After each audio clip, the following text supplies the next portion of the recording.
Hey y'all, it's your girl, Dr. Makeba, host of the Healthy Woman Podcast, a talk therapy platform curating healthy conversations so that women like you can serve God while also pursuing an optimal state of holistic health.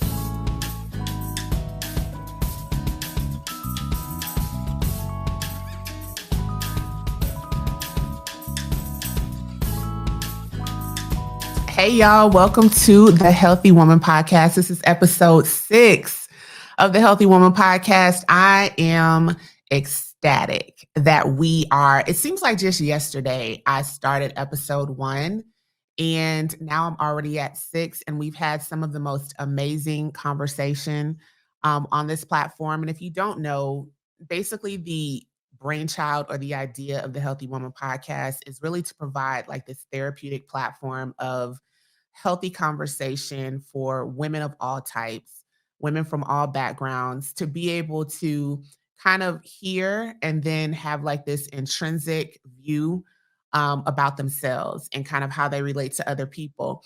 And so I've always said that the Healthy Woman Podcast is just a reflection of my life's journey. It's an answer to prayer. It's what God has given me to do. I'm a little more aware. I say a little more aware, but I'm a lot more aware now of kind of where God has me and what He wants me to do in this life. I just turned 50. My birthday was in December. And so, 50 to me, like when I think back when I was like 18, and you can't even see 50 in like your purview. You don't even know that 50 is out there. I think at that time, my mother wasn't even 50. And so I couldn't really get like this understanding of what 50 was. Nothing in any part of my cranium could embrace being at 50 and coming to such a knowledge of understanding. And after having gone through so many different things in my life, we envision that our life is going to go one way. We envision that our life is going to look a certain way. And at the age of 18, I had like the world was like my oyster. And I just imagined that I would do this in my life. And I wanted to be an attorney, and then I wanted to be a journalist. And I kind of see myself more in the eyes of like the journalism type now, because one of the gifts that I know God gave me was the gift of voice.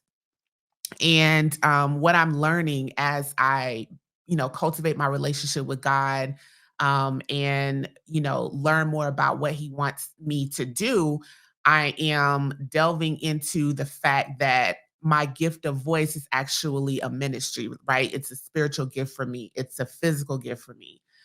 It's a ministry that God has given me to use my voice to help edify people everywhere, anywhere they would listen. And so, um, as I look at my life now at the age of 50, and it does not look like anything that I envisioned it would look many, many, many years ago. But what I can say is that being the age of 50 now has allowed me to mature, and it's allowed me to evolve. And for that, I'm eternally grateful, because I don't think that God wants us to matriculate through life without the benefit of evolution and without the benefit of going from glory to glory, even in our way of thinking and our way of living. And so that's something that I'm really embracing now in my life, is being able to understand what I'm supposed to be doing on this earth. And as I have mentioned many, many times before, the Healthy Woman Podcast is a manifestation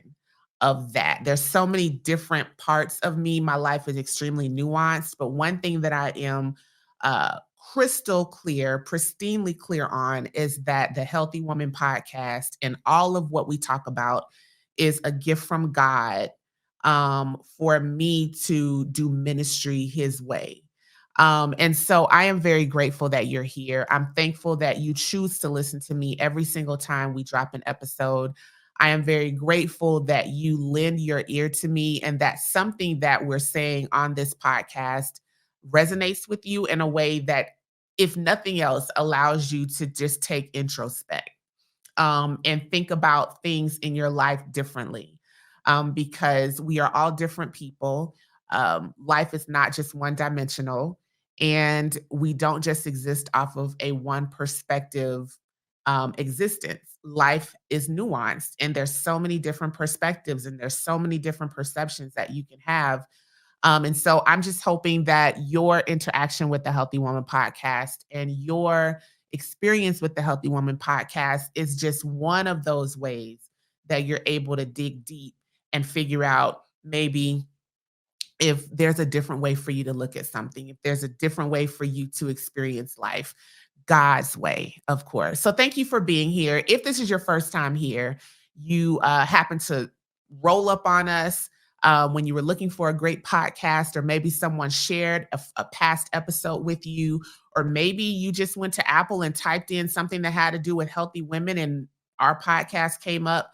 Thank you for being here. You are no longer a stranger. You are now family. I have adopted you as a part of my family. Please, if you're looking at this on YouTube, I need for you to subscribe to the channel so that you can get a notification about any episode that's coming out. We drop episodes a couple times a month right now. So make sure that you're subscribed to the YouTube channel. I would love to get that number up. And if you are listening to us on the audio, from an audio version on Apple Podcast or Spotify or iHeart, do me a favor, go up, follow the podcast, and then I want you, when you're finished listening to the podcast, just give us a 5-star rating, letting us know what you loved about the podcast episode. And this will allow us to be able to be pushed out. You know how algorithms work and how all of that stuff works. And this will just allow us to be able to be put in front of more eyes. And so that's how you can help. Also, make sure that you share this podcast episode out with just one girlfriend. That's all I ask you to do, is share this podcast episode out with one girlfriend. Or if you want to, share the whole podcast, the whole show, with one person. And then that just continues to be like a domino effect. And before you know it, we're in front of so many eyes. And it allows us to grow, and more people are learning, and more people are healing, and more people are growing. And it's all because of your share. So again, thank you for being here. If you are an original gangster family member of the Healthy Woman podcast, meaning you have been with me since day one, you follow me on social media, you listen to my videos on social media, we know one another personally, you know somebody who knows somebody who knows me, whoever, whatever. Thank you for being loyal. Thank you for always showing up. Thank you for lending your ear to the Healthy Woman podcast. And just thank you for supporting me in whatever way you do. Again, the same message that I said earlier goes for you too. Please make sure that you share this episode out with just one person. And if you have not subscribed, I'm assuming that if you're an original gangster of the Healthy Woman podcast, original gangster listener, you've already subscribed to the YouTube channel. But if you haven't, for whatever reason, do it right now. Subscribe to the YouTube channel, go to the Apple Podcast streaming platform, go to Spotify, whichever one you listen to, and give us a 5-star rating. Let us know what you think about it. And then drop us a comment on the YouTube page also. So when you listen to an episode, what also brings me great joy is when I get comments from people that say what they thought about the episode. So never, don't pull back from just sharing your voice, right? Let your voice be known. Tell us what you think about what we're doing here so that we can continue to do better and we can continue to offer you really great content. So all of that out of the way, thank you so much for being here today. What we're going to do today is it's just me and you. It's just going to be a solo episode. I'm just talking to you about some stuff that has been on my mind, hoping that at the end of this episode, you feel a little better about stuff, right? When I talk, the objective of me talking is really to just open up my listeners and open up the audience to just, as I mentioned before, just different ways of thinking about something that you may not have ever thought about before. And I kind of alluded to this a little bit in a previous episode, but it is the journey of grief and the journey of loss, and really focusing on whether or not you understand what losses look like, right? What do you really understand what losses look like? Do you know that loss is just not only attributed to or connected to a death experience, right? I think that our existence and just from a humanistic standpoint, we automatically default to loss being death related.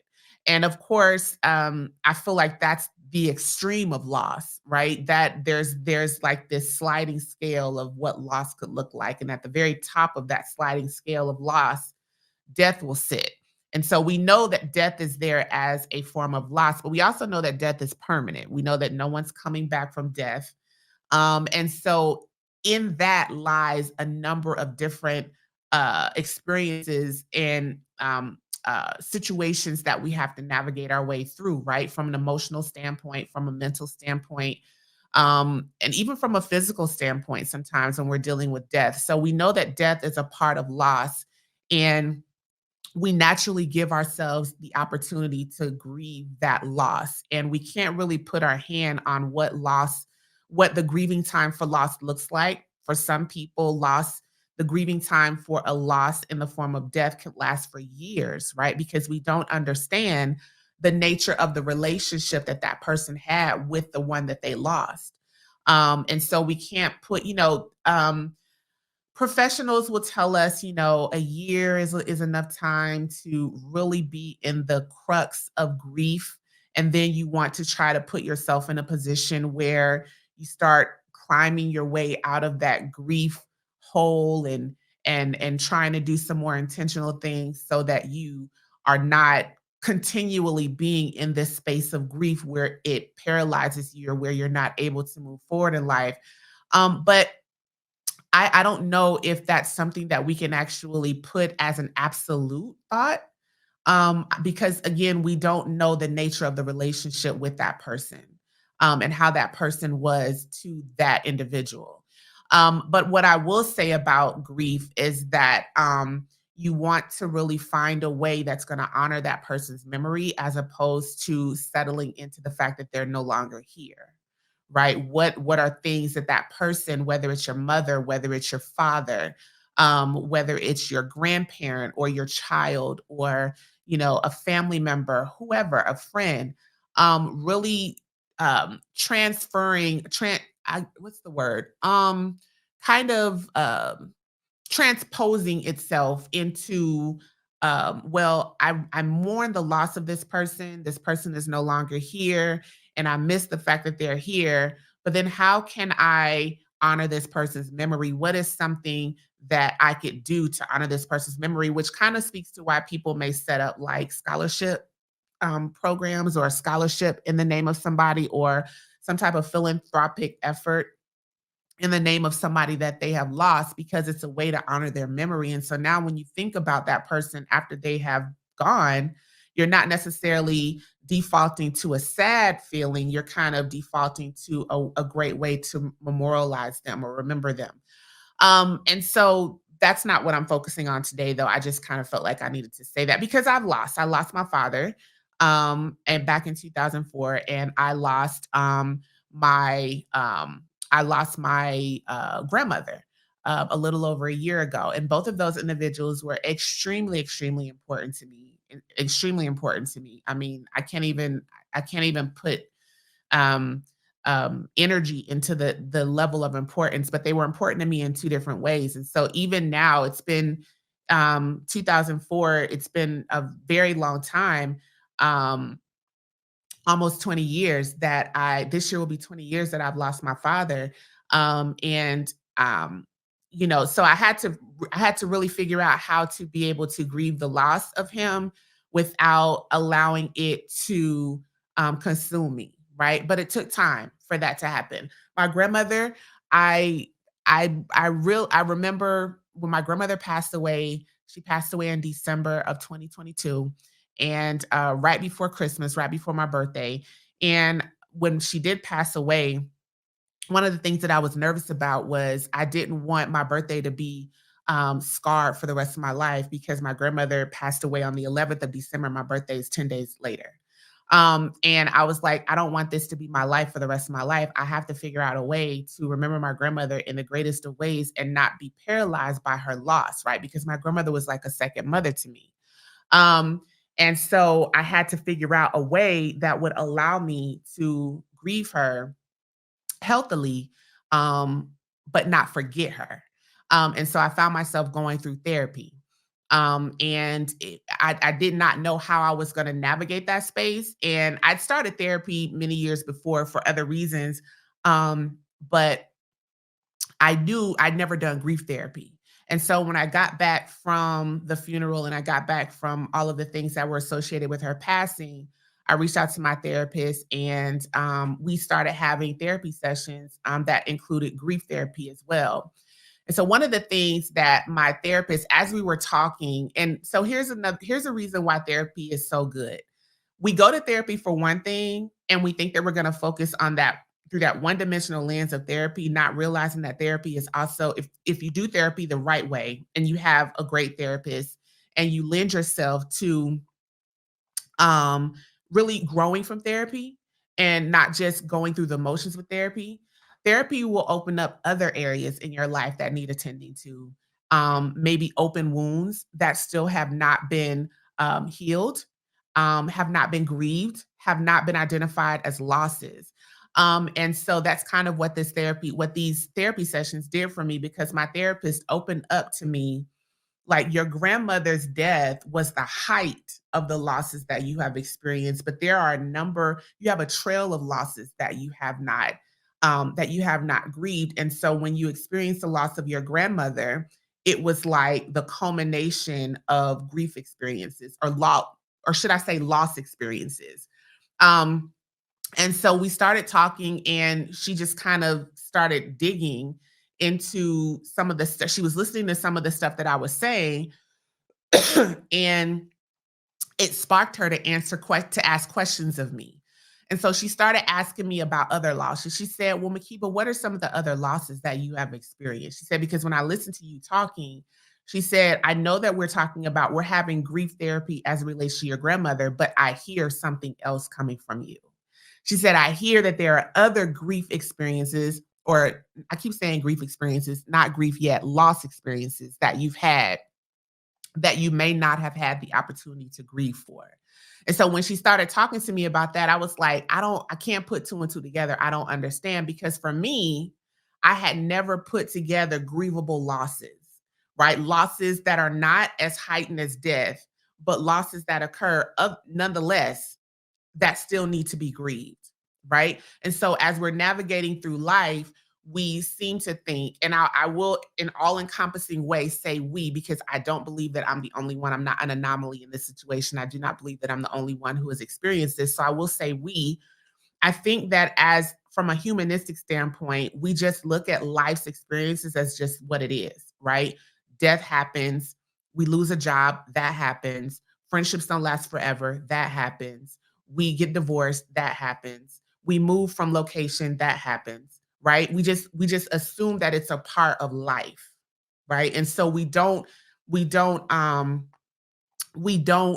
comprehend it as an actual form of loss that given the relationship that you had with that loss is going to affect you in a way that might stagnate you or might paralyze you or might be the catalyst for why you behave the way that you do. We don't look at it like that. But as I was going through therapy, my therapist was getting me was allowing me to understand it through the way that she was engaging with me. And so when she started asking me about other losses, I said, "What do you mean about losses?" She said, "What are things that were a part of your life at one point in time that are no longer a part of your life now? That's a loss." Right? And I said, "Oh," I said, "Well, I was married. I was married for 15 years." She said, "That's a loss. A divorce when you were married for a certain amount of time. I don't care if you were married for 5 days. When you were married and you're no longer married, now you're divorced, that's a loss. And it's a grievable loss." I said, "Oh." And she said, "What else have you lost?" She said, "Do you have any children?" I said, "No, I don't know. I can't remember if she asked me if I had any children, but it did come up in the conversation that I did not have children." And she said, "Tell me about that." And I told her about how not having children wasn't a choice of mine. It was something that was just what it was. I was never able to have children health wise. I had a condition that transferred into infertility. And so I was never even able to have children. Even though I tried to get pregnant for a number of years, it just didn't happen. She said, that's a loss. And I was like, oh my God, like, how is something that I never had actually a loss? She said, you lost something that you perceived your life to look like. You perceived that you were going to have a child because you were married, and the next logical thing is to have a child with your husband.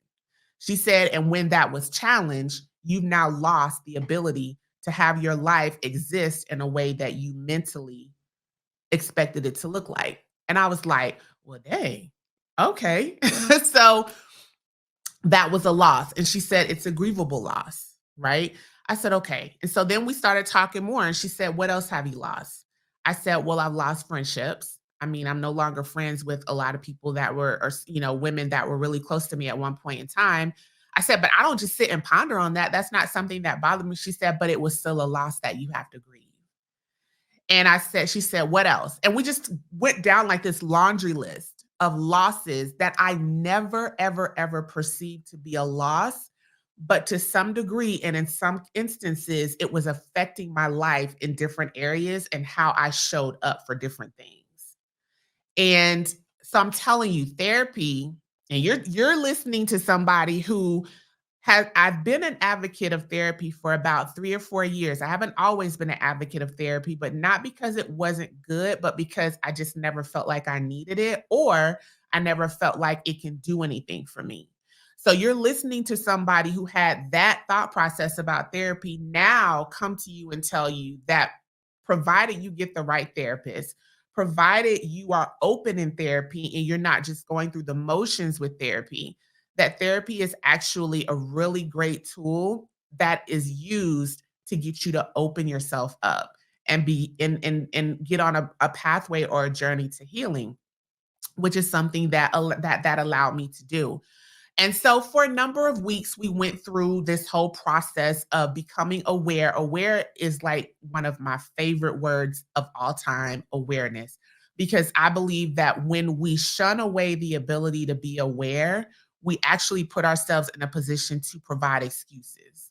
And we put ourselves in a position to not be cognizant of what we need to be cognizant about in order to be effective and successful through whatever lens success looks like to you. And so awareness is something that I think we all should be striving for. And it's something that we have to ask God for.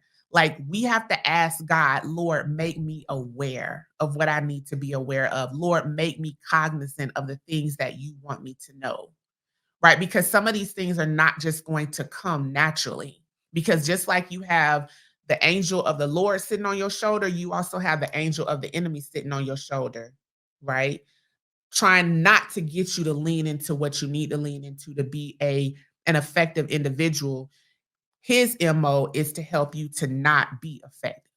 And so you always have to make sure that you are mindful and you're asking God to give you, because the Bible says that you can do all things through God and through Christ because he gives you the strength to do it. That's not just something that's there. You have to be aware of that. You have to be cognizant of that, and you have to ask God for that. And so I think that's where the therapeutic notion comes from for Christians, is when we ask God to help us through something, God will put people in place to help you get through that, right? Especially for those of us who are still trying to navigate our relationship with God. We may not be able to understand God's voice. We may not be able to discern God's voice because there's so many different voices vying for our attention. And when you are still trying to mature in the faith, you're not able to discern the voices, because the devil's voice can often sound like God's voice if you're not careful. He's very cunning and he's very crafty, and he knows how to manipulate his word language so that it could sound like something that God would say to you. But you have to know the sound of the person who you spend time with. And so all of that is an area of awareness and cognizance that you have to make sure that you have. And so that's what therapy did for me. It made me aware, and it made me cognizant of the losses that I had experienced and why it was important for me to navigate through those losses, through a grievable process. The same type of grievable process that I would use if I was trying to get through the death of my grandmother, or if I was trying to get through the death of my father, is the same type of grievable process that I needed to use to get through the loss of my marriage or the loss of not being able to ever have children. As a woman that God created, like the nature of women. If you look throughout the Bible, there are stories of women who had trouble conceiving, but it was a thing. It was a whole thing because we were created to reproduce. We were created to grow grow mankind. That's how mankind became, is women conceive, they get pregnant and they birth children. And so when you are born a woman and you're not able to do that, your entire sense of value, for some, not for all, for some, for a good amount of some, if we're honest, um, your sense of value is lost in that truth that you're trying to understand. Well, if I couldn't even do that, where's the value at? What am I here for? If I'm not here, if I can't do what God created women to do, then why am I here? Where's the value at? Right. And so grieving that process allowed me to start becoming more aware of why God actually got me here. Like, I hope that you are able to catch what I'm saying. When you don't grieve losses, it will affect the functioning of your purpose. It will. It will affect the functioning of your purpose because you're not able to see through a set of clear lenses exactly why God has you here, because you're still connected to what you're not seen as valuable in, even if you're the only person who doesn't see you as that, right? I was having a conversation with my husband yesterday. We were driving and we were talking about professional athletes. And I think he said Steph Curry's wife is pregnant again with their fourth child. And I was like, I made this statement. I said, man, listen, I said, as a professional athlete, if you're going to marry a professional athlete, you got to make sure you're able to have children, because really that's where your value lies with them. And I caught myself, but then I was very sure of that because a lot of professional athletes, and this is not an absolute statement because I don't know this for sure, but I would perceive that a lot of professional athletes want a legacy. They want to continue. They want to continue what they're doing and their sport of what they're doing. Look at a lot of the professional basketball, professional football players today. Their parents were professional basketball players and professional football players. And so there's a legacy that continues when you're able to have children. And so if you're marrying a professional athlete, and you're not able to have children, I'm like, oh, I wonder how that would go over, because my perception has always been that when professional athletes get married, you about to have a baby soon, because we need to lock in this legacy. And so I found that coming out of my mouth, but it not in a mean way. Like, I'm glad that they're growing their family and all of this, but I just kind of said that out of my mouth, and I was like, yeah, that's kind of true. It just reminded me back to, what about the women who aren't able to have children? How do they? And you can adopt. Adoption is always like the next best thing. But I know when I was going through my situation, adoption was never an option for me. Like, I never thought about adopting because I was like, I'm supposed to be able to have a child. Like, I am a married woman. And the next thing was to have a child. And it took me a minute to get there, because growing up, there were two things that I always wanted to do. I wanted to make a lot of money when I grew up, and I didn't want to be married. Those were the two things. Oh my God, I'm so ashamed to say this now. But those were two things as a child growing up and even into high school that I would always remind myself of. And it was because of trauma that I saw at home. My parents, when they did have arguments or disagreements, it would always be about money, not having enough money to do whatever, or um, my father not not being 100% honest with my mom about lifestyle choices or whatever. And so the way that I processed that was, I am never getting married, because when you get married, you ain't got no money. Right? You got no money. Married people ain't got no money. Like, we live in like paupers. And so growing up as a child, growing up as a young teenager, that's what I had convinced myself of. And so when I did get married, I think one of the things that I would say is you don't know how bad you want something until what you want has been challenged. And so I think maybe, possibly, as women, we may take for granted the ability to have children because we just automatically assume that's something that we could do. So there's not a challenge there. But what about the person who had the same mindset and the same thought process, but then it was challenged when they went for it, right? And now I was in that processing seat or in that seat of like revealing for like 10 years. I started trying to get pregnant at 29 years old. I had a hysterectomy at 40. So for like 10, 11 years was an entire time frame that I was trying to figure out how this was going to happen. What's going on with me? So I don't want to spend a ton of time on that piece, but I think that's a part of me. That's a part of my story, and that's a part of how I became more knowledgeable and comprehending the plan of God for my life. I now know in my matured state of being that that just was not God's plan for my life, right? It just was not God's plan for my life to be a mother in that space. Now, I was a teacher for 15 years, almost 15 years, and I was a surrogate mother, if you will, to a lot of children, birthing them into being great students and being that ear for them and different things like that. So there was different ways that God used me. But there, I had to kind of navigate my way through that space for a very long time. And then after having the hysterectomy and losing all the ability, I mean, when part of you is like when you have all of your parts, you can't have children, but there's just this hint of maybe I might be able to do something. Maybe the miracle of God's wonder working power would just connect something in there. But once you have the finality of everything done, ain't nothing going down, right? And so that was another loss. There was the loss of infertility, but then there was also the loss of never being able, like the loss of health as I knew it. And she made me aware of that. So, dealing with all of the health issues. And I was a fairly healthy person. All of my health issues were basically out of like from a gynecological perspective, endometriosis, fibroid tumors, all these things that are super common among Black women is what I had to deal with. And so, that was a loss for me and trying to figure out how to navigate that.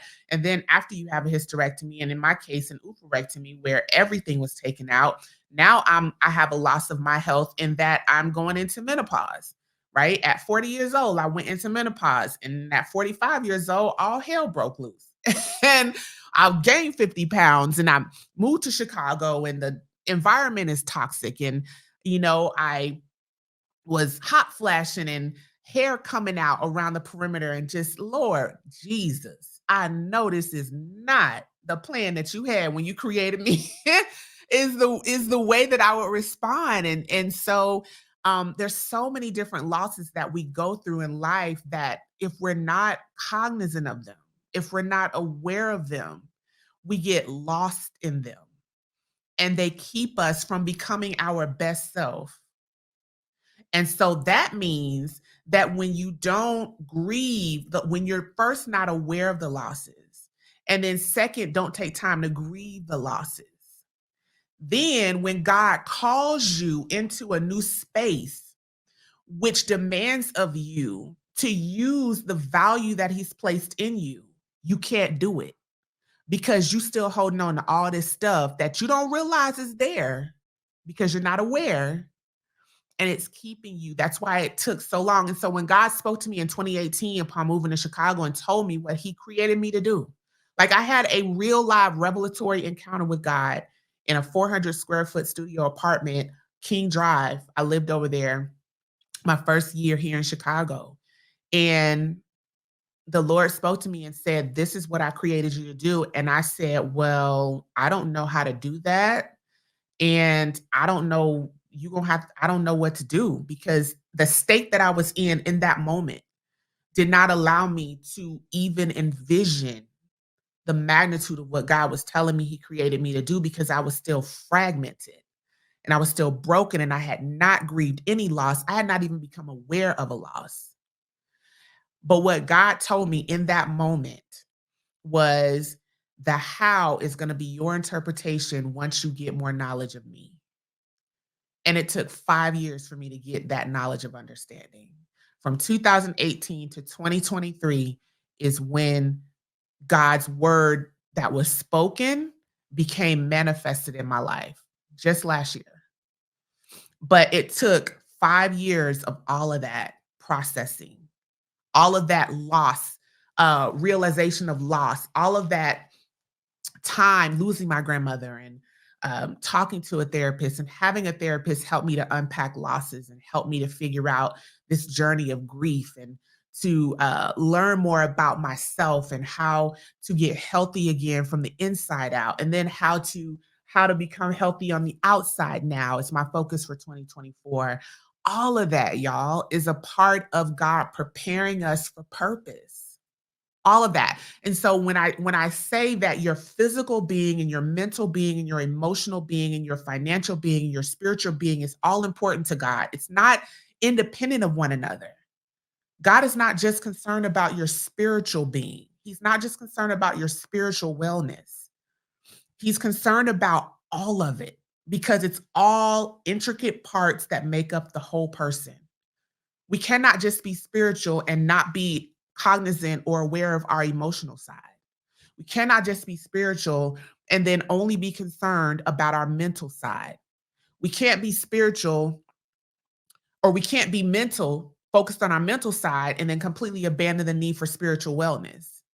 And we definitely can't be inclusive of be concerned about all of that and exclude the need to be financially well, right? Because at some point in time, God is going to release us to do ministry, however He tells us to do it, or however we feel comfortable in doing it, but we ain't got no money to do it, right? We're not even open to how God may send the financial resources for us to do what we need to do. And so for us to believe that God is only independently concerned about one thing in our life is a fallacy. God is concerned about everything that makes us up. That's why God created us to be spirit beings first, and then He gave us a human body. If he wasn't concerned about the physical side of us, if He wasn't concerned about the mental side of us, if He wasn't concerned about all of that, there would be no need for Him to give us a human body. We would just exist as spirit beings, right? So God is concerned about every single part of what makes us up. So if God is concerned about that, then we have to be concerned about that. You can't be so overly spiritual that you completely abandon everything else that makes up that person in totality. And so I think that's what I learned from therapy. That's what I got. It showed me how invested God was in my life, that He allowed my grandmother to live her life. My grandmother died at 98 years old. 98, that's a full life. And she was still kicking up until, a couple of months before she passed away. But God allowed my grandmother to live an amazing life. And then He decided to remove her from my space. This is the way I look at it. The rest of my family might not look at it like this, but this is how I look at it. God allowed her, because me and my grandmother would talk all the time. My grandmother prayed for me all the time. She all the time told me what she wanted for me. She all the time told me what she believed God was going to do for me. But when God decided to do that for me, He decided to do that for me upon her absence. He allowed her to leave my life, left me with all of that good word, left me with all of her desires and her hopes for my life.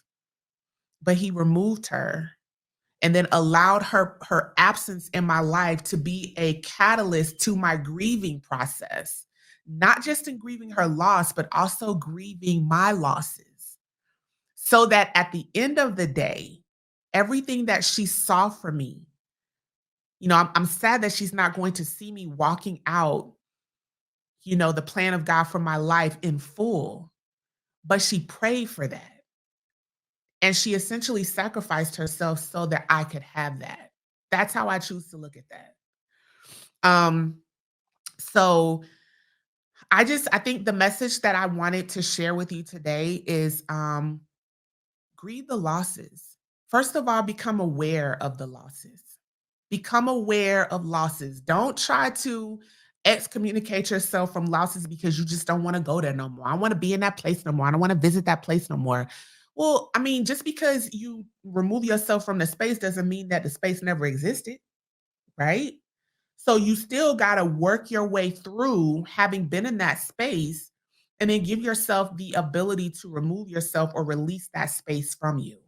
Not necessarily remove yourself from the space, but release that space from you. So many of us are in this mindset of, I'm just going to, what's the thing that people say now?